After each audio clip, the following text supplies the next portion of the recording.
Hello everybody and welcome to another video, and today it is the 13th of September and we have a lot of news, so I'm going to be very quick about this. So in the Kherson region we have reports of a new grouping of Ukrainian soldiers that is being transferred to the southern part of Kherson for first of all a push towards Kiselivka, but also towards this town over here, Tomina Balka. And you had today a reported failed assault on Ternovy from Lyubomirivka. So they were pushed back over there, but again, you have reinforcements being pulled in, probably from western Ukraine, also including Odessa region. You're seeing reserves being pulled in to this area for a renewed offensive, because in the beginning the offensive was gaining some steam, but after a while it started losing that momentum. So perhaps these new reserves will either make some limited breakthroughs or they will just be cannon fodder. That's up to interpretation. But anyway, we had actually a lot of equipment that was redeployed across the river over here, and it was moved in using this bridge over here, which was previously struck, but it's still working.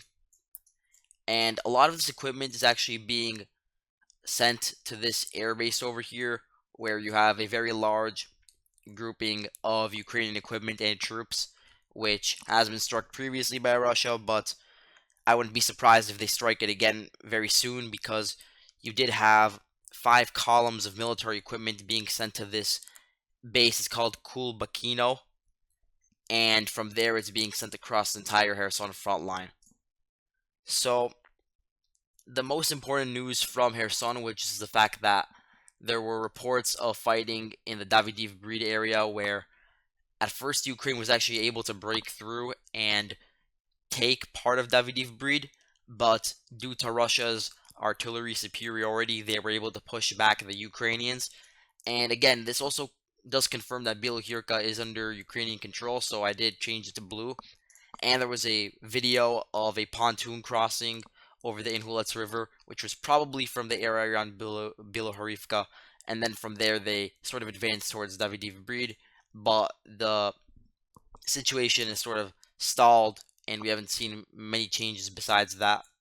There are also some reports about Ukraine taking Novohrenjneve and Malasiedmirnuka.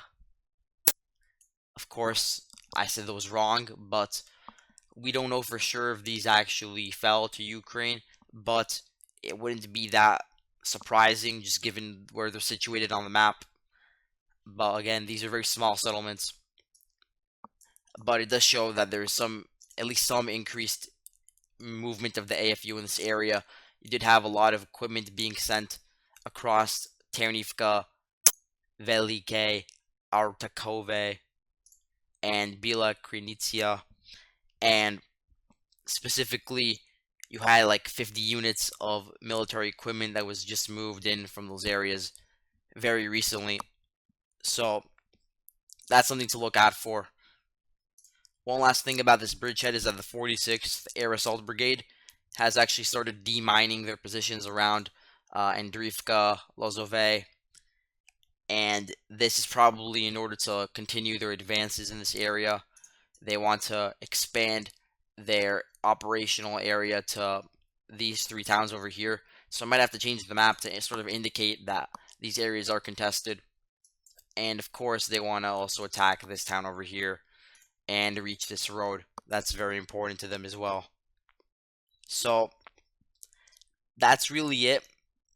The last thing I have to say is about the northern front, where we have news about the 60th Separated Mechanized Brigade, which is now situated in Novovoznetsk, and now they're actually preparing to assault Novopetrivka. And this is interesting because it would sort of be like a way to isolate Russian forces, because you have some still in Olhine and some in Arkhangelsk. So if they were able to break through here and then reach Novopetrivka. That would sort of force the Russians to retreat from all this area. So that's something to look out for in the future if Ukraine actually goes through that. But that's it for now in the Kherson region.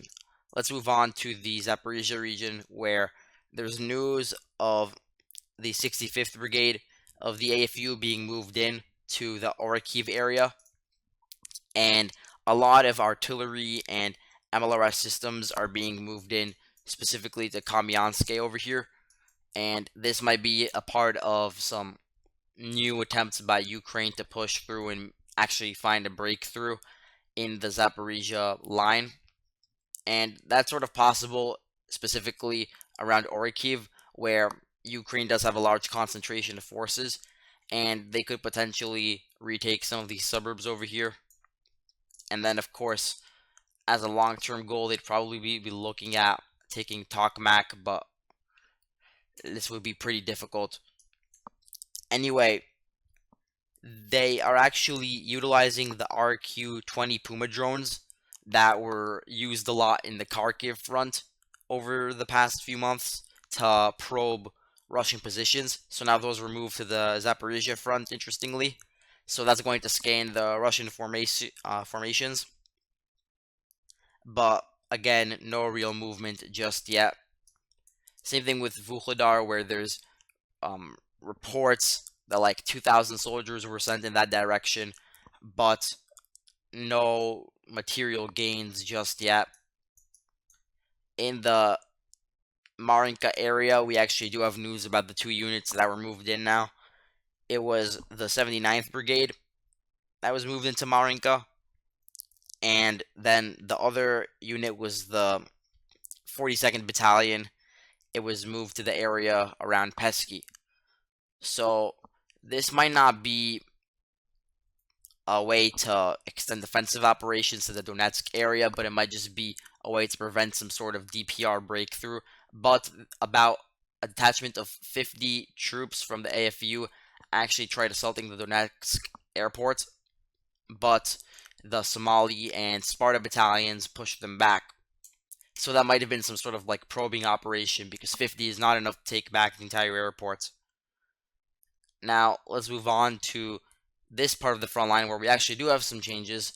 I'm now marking Mykolaievka Druha as under Russian control, and this is due to the fact that the Wagner PMCs were able to break through over here. This is due to their victory at Kodyma, which freed up a lot of area which was previously very entrenched by Ukraine, and it gave them the high ground. So now they're able to pretty easily advance into these lower elevation areas. So you could see Mykolaievka, the actual Mykolaievka, fall very soon, and then there are already assaults reported in the direction of Odradivka. And at the same time, you have the train station Mayorsk falling to the Wagner forces and the DPR forces.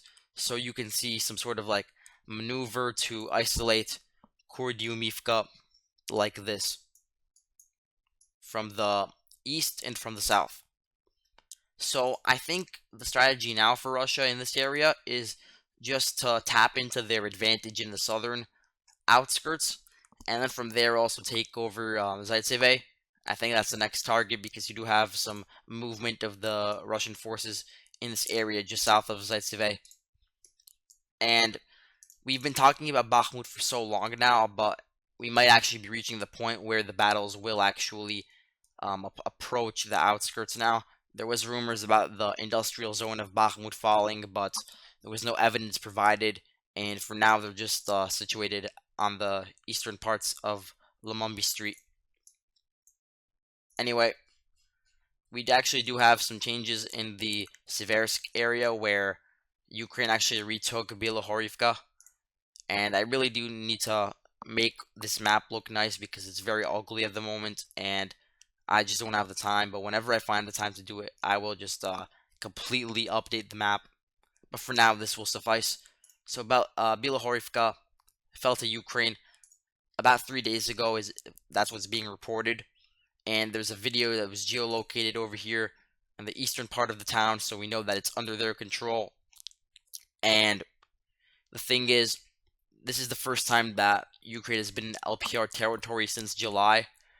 It doesn't seem like there was much of a fight though, because they just rolled in and it seems like there was no resistance. So it seems like the Russians, they might be giving up a little bit of ground over here just to get a better tactical position. But what I will say though is that Bilohorivka, it is located around some very high elevation areas like this white mountain over here. But yeah, this is the only town now under Ukrainian control in the Lugansk Oblast. Now over here in the Lyman area, Ozerne is basically under Ukrainian control.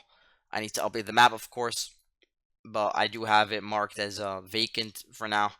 The new line of defense for Russia is located around Shucheruve and Dibrova and Yampil, and they're taking advantage of the forests and their artillery advantage to sort of maintain the front line around here, where yes, the Ukrainians will have a bridgehead, but they won't be able to actually take a city of 20,000 people. Not yet, at least. There's going to have to be some reinforcements sent in first before there can be a proper assault on Lyman. But now, at least, the Russians have organized some sort of defensive line in case that does happen. In Severodonetsk, there's still fighting going on, and the situation is sort of ambiguous, but I do have it as contested for now because we don't have any videos from the northern part of the town just yet. We just know that they crossed the river at some point, and from there, of course, they can advance towards this train junction over here later on at Sosnove. That's entirely possible. And actually taking Sviatohirsk, that would be a big loss for Russia because it is on the other side of the Oskil River, and Russia was trying to sort of situate their defenses on that river. So there are rumors already that river was crossed in the area around Oskil, but even if this was true, you just like see a lot of fighting in the forests, and it wouldn't be that big of a deal unless they were able to actually take a place like Studenok, for instance, or Krimiki or Yatskivka.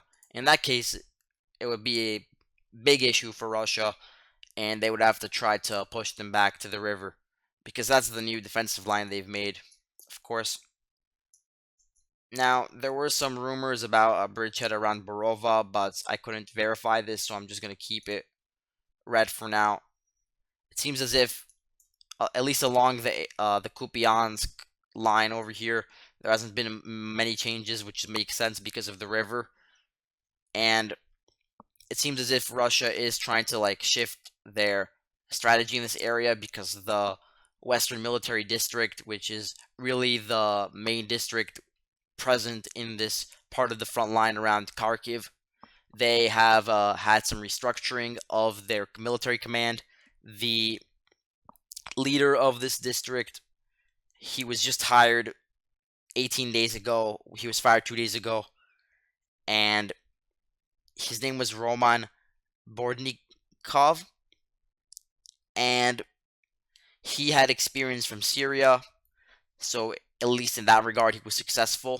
He was put in, and he just came in at the wrong place at the wrong time, and just as a result, he's being replaced.